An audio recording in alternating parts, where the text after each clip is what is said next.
Hello everybody, my name is Zeenatdalvi. Welcome to my channel. Today's topic is sentence structures. There are three types of sentence structures: simple, compound and complex. It is important to use each of these structures because it makes our writing more interesting for the reader. Simple sentence. A simple sentence has one independent clause. It has a subject and a verb and it makes complete sense. Here are a few examples of simple sentences. I am a student. Here the subject is I and verb is am and it makes complete sense. We are having pasta for dinner tonight. In this sentence the subject is we and the verb is the phrase are having.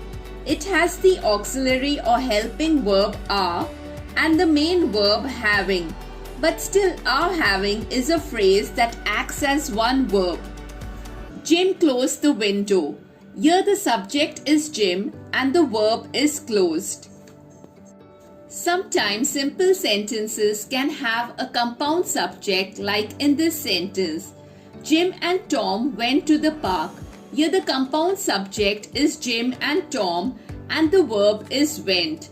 Simple sentences can also have a compound verb. For example, girl sang and danced. Here the subject is girl and the compound verb is sang and danced. All these sentences have a subject and a verb, so they are simple sentences. Compound sentences. Compound sentences are a combination of two or more independent clauses joined together by a coordinating conjunction.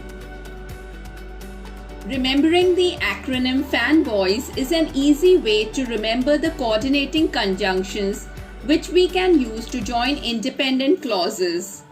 F stands for, A for an, N for nor, B for but, O for or, Y for yet and S for so. Let us form compound sentences by joining two independent clauses with the help of coordinating conjunctions. Remember FANBOYS. Here are two simple sentences. Harry opened the window. He looked outside. Let's join them with the coordinating conjunction and. Harry opened the window and he looked outside. This is a compound sentence. A few more examples are: she wanted to buy a dress. She did not like any.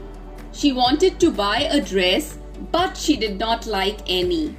He did not report on time. He was dropped from the team. He did not report on time, so he was dropped from the team. Note, in all these examples, we put a comma after the first independent clause. Then we write the conjunction followed by the second clause. Compound sentences are also formed by joining independent clauses with the help of correlative conjunctions. I have mentioned a few here like hardly, when, if, then, though, yet, not only but also, both, and, either or, neither nor, whether or. Let us see how we can form compound sentences by joining two independent clauses with the help of a correlative conjunction. You come to see me, I will drop in at your place. We can join these two independent clauses with either or. Either you come to see me or I will drop in at your place.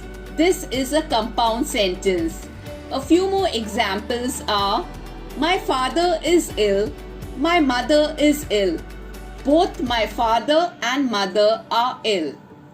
The teacher was not in the class, the monitor was not in the class.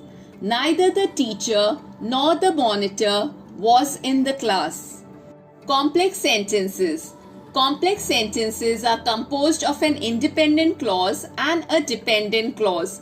Dependent clauses do not convey a complete thought. Example: when the train arrives, I will call you. When the train arrives is a dependent clause. It has a subject, the train, and a verb, arrives, but it does not convey a complete thought. When the train arrives, what? We need a few additional words to make complete sense.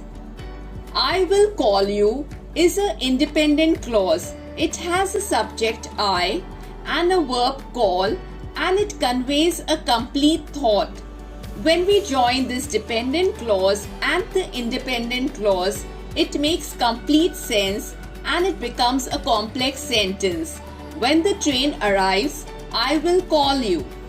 Examples of complex sentences are, I left the house when my mother arrived. Or we can say, when my mother arrived, I left the house. I could not meet them as I was busy.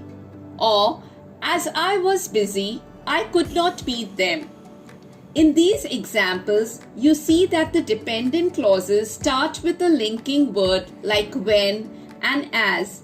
These words are conjunctions and they are called subordinating conjunctions.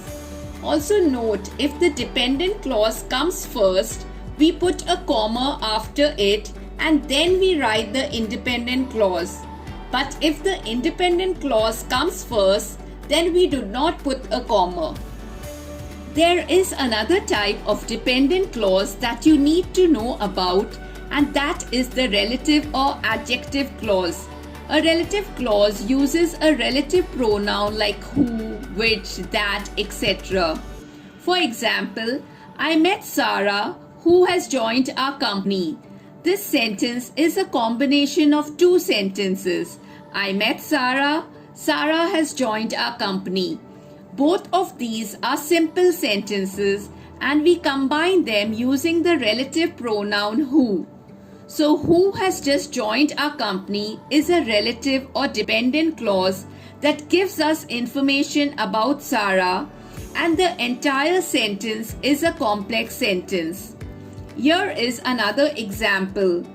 We can change the simple sentence, he bought his uncle's factory, into a complex sentence by using the relative pronoun that.